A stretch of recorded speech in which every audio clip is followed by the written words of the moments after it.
Hey guys, how you doing? I'm in a reflective mood today, and I was thinking about when I was growing up and how my friends and all of us interactive, and I realized that I was a heathen, and so were my friends.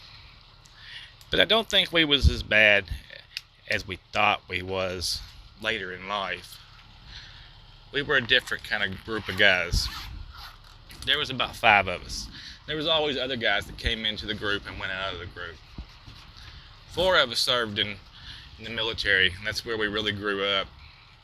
Between all of us, we was on every continent around, more or less, and all did things that need to be done, but doesn't make for a happy camper. But that's what heathens do.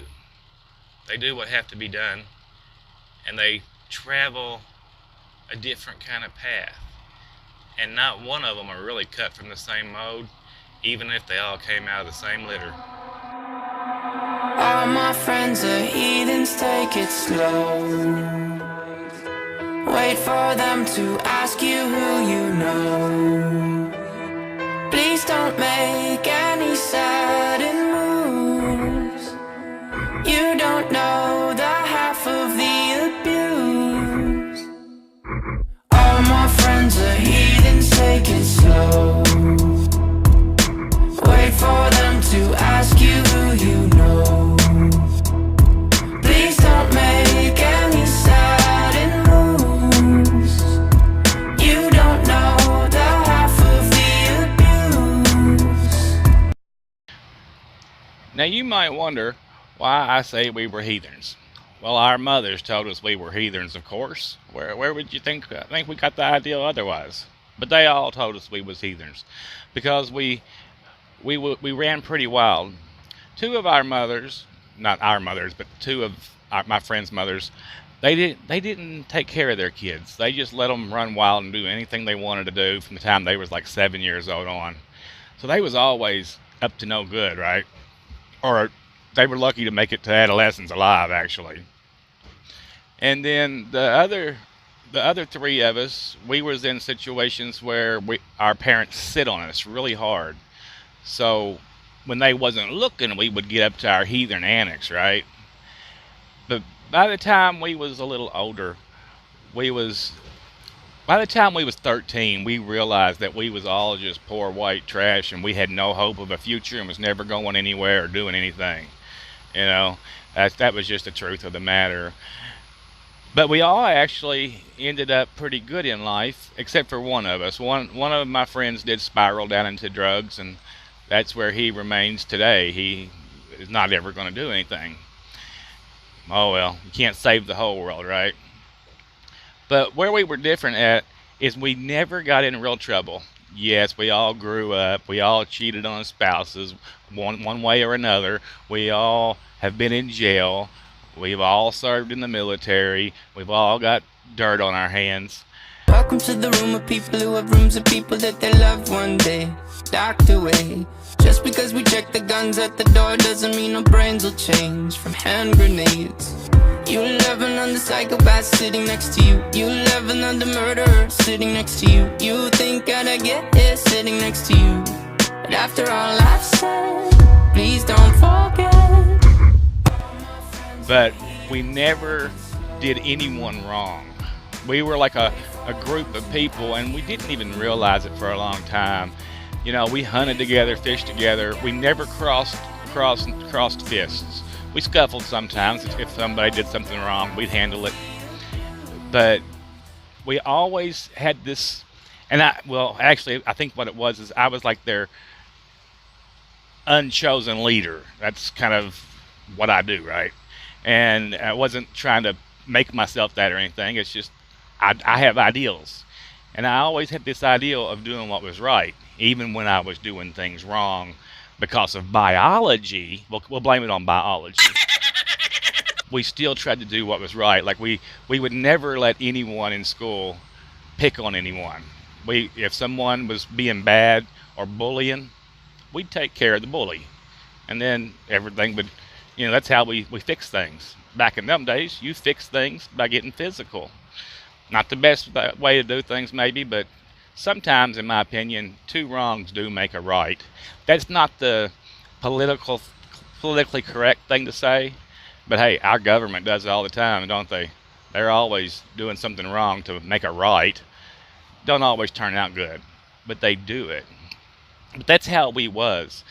And I mean, we did some bad things too. You know, we used to we all started doing drugs when we was like 13.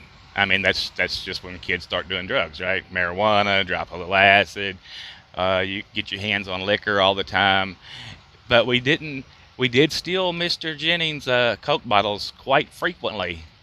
But then we'd also mow his yard for free, so it was a pretty good trade-off. I had a pretty good feeling Mr. Jennings knew we were stealing his pop bottles. I know that's still a cardinal sin. You know, we were bad. We broke a lot of cardinal sins, I guess. And I think that was another part of it. Is two of us grew up in the church. So we would drag everybody to church on Sunday. We don't deal with outsiders very well. They say newcomers have a certain smell. Yeah, trust issues not to mention. They say they can smell your intentions. You laughing on the freak show sitting next to you. You have some weird people sitting next to you. You think how did I get here sitting next to you? But after all I've said, please don't forget. And I know church. I don't care how you feel about church. It's an influence in a person's life that builds a basis for a better tomorrow, hopefully. Now, God may have held sway on Sunday, but in all of our lives, Satan held sway every rest of the day of the week, right? I mean, when we see each other, come to school on Monday, and you know Daryl's got a black eye or whatever, you knew who gave him that black eye. It was happening at home, right? And most of the abuses that kids suffer, in my opinion, at least in our life, actually came from our mothers. I mean, mothers can be quite vicious, and well, that makes a whole different slew of problems, right? I know my mother was a beater, and she'd just beat the hell out of you for no reason, and then send you to church on Sunday, and everything was all right. Hey, she'd kiss you on the cheek and tell you she was sorry. Oh well, that's how it works in life. But we all ended up pretty good, except for Larry. You know, he ended up on drugs. Ricky ended up. His dad was a cop. He was a dirty cop. He was bad, and we all knew it. But Ricky ended up a cop too. Now, Ricky drove his Harley to heaven about 10 years ago, so I don't see Ricky no more. And he was one of my best buds. Always a little bit downtrodden where his dad beat him so bad. Daryl ended up an engineer. He moved away, and I haven't talked to him since. Actually, none of us talk anymore, but I know what everyone's doing, pretty much. And so Daryl made a good life for himself. He got, you know, none of us got addicted to drugs except for Larry. Joey ended up following his dad's footsteps. Now his dad was a good dad. He was like the Ward Cleaver of the bunch, right? So he did have a good dad influence, but he was actually the wildest of all of us when it come to drugs and womanizing, right? Hey, he's probably got some stories to tell. But we used to say when we was out being bad and going through all the women and everything, hey, when you're 90 and you're sitting on your porch, you got to have something to remember. We didn't know about Alzheimer's back then, so I have some real worries that I won't remember the good times. But maybe I will, hopefully. Oh look, we got a cop up ahead. Somebody done got jacked up with the law. Yeah, like I said, we've all been to jail for petty things, you know, mostly fighting, disorderly conduct or something like that. And that was just part of our white trash upbringing, I guess. No one ever told us that we could succeed in anything. It was just common knowledge that we was going to be our parents. I don't think any of us turned out to be our parents except for Joey. And like I said, he was the wild one of the bunch, but he turned out good. We all turned out pretty good. Why'd you come? You knew you should have stayed. I tried to warn you just to stay away. And now they're outside ready to bust. It looks like you might be one of us. But when you have kids, nurturing them into something molding them is just so damn important, that to let them know that they have a chance at tomorrow. No, you got to be truthful about it, right? You might have a kid and you know he's never going to be a brain surgeon. You just know it, right? He's over there picking his boogers and eating them. Well, hell, he might still end up being a veterinarian or something. I don't know, but I mean, you got to give them hope. They didn't give us hope. Matter of fact, my mom was always like, "The world's going to end tomorrow. No reason for school. No reason for anything." I mean, and actually, all of us except for Larry, the one that became a drug addict, actually did really well in school, and have high IQs and everything. But we was still the guys that didn't know we were worth anything until later in high school, because we wasn't the popular kids. We was the kids that didn't have anything.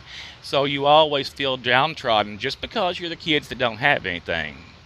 I actually remember the day we were hanging out in the garage smoking cigarettes, and we discovered that we were nobody. We thought we was the shit, and then it just kind of like a light bulb moment went off, and of course it was in my head, so maybe I shouldn't have said anything, but I was like, we're just nothing, and if we don't do something, we're never gonna be nothing. We all decided then that we was all gonna go in the military. We were like 13 or 14 or something. Yeah, I think 14 was what we was. And so we all set our sights on something to get somewhere, to go somewhere. But I'm pretty sure all of us still live our life to a degree of rightness. We hold our tongues, step back, and watch things and always hope for the best, knowing that it's always going to go south because we're human and we're fallible. And other little boys that didn't have those light bulb moments in their life, that didn't want to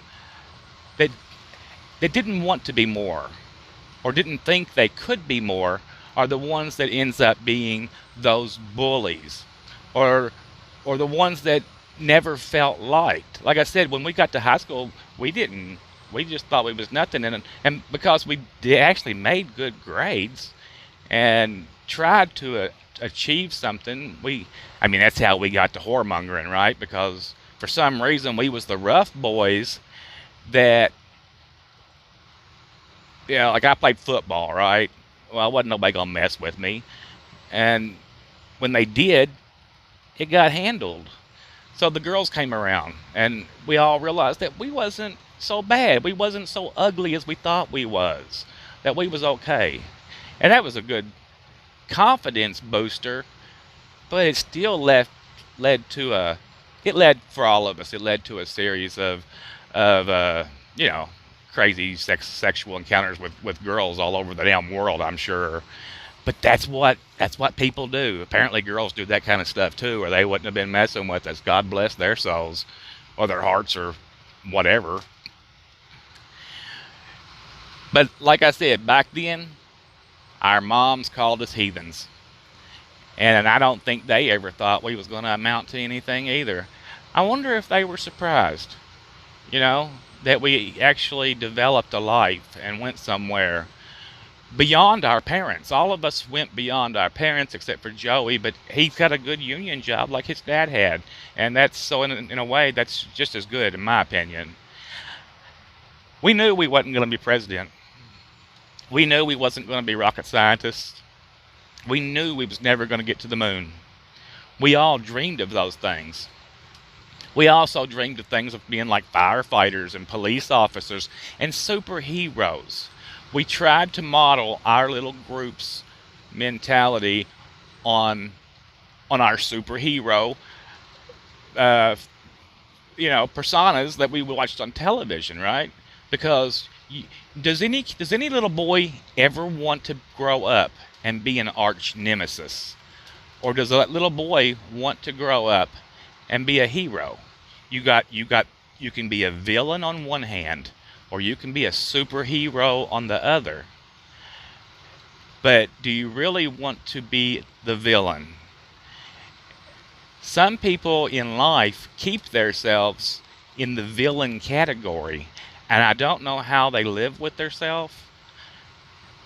I mean, really, I ain't gonna say what they should do with themselves, but you know what I mean. It's how when you look in the mirror every night, you have to look at the sins that you committed. I don't mind doing that. I don't have guilt from my past because anything I've done, because I look at all of life as a learning experience that shapes the person that you will be tomorrow. So if you did something wrong and you learn from it, then you're going forward. If any experiences you lived, or any, your parents dying, siblings, your dog, your best friend, anything, right? Whatever you get is what you got, and that's what you have to turn into a positive and learn to live with, and try to find some way every day to affect the world around you. And then maybe you're not a heathen anymore, but you still might be. I'm not sure. And maybe being a heathen is okay.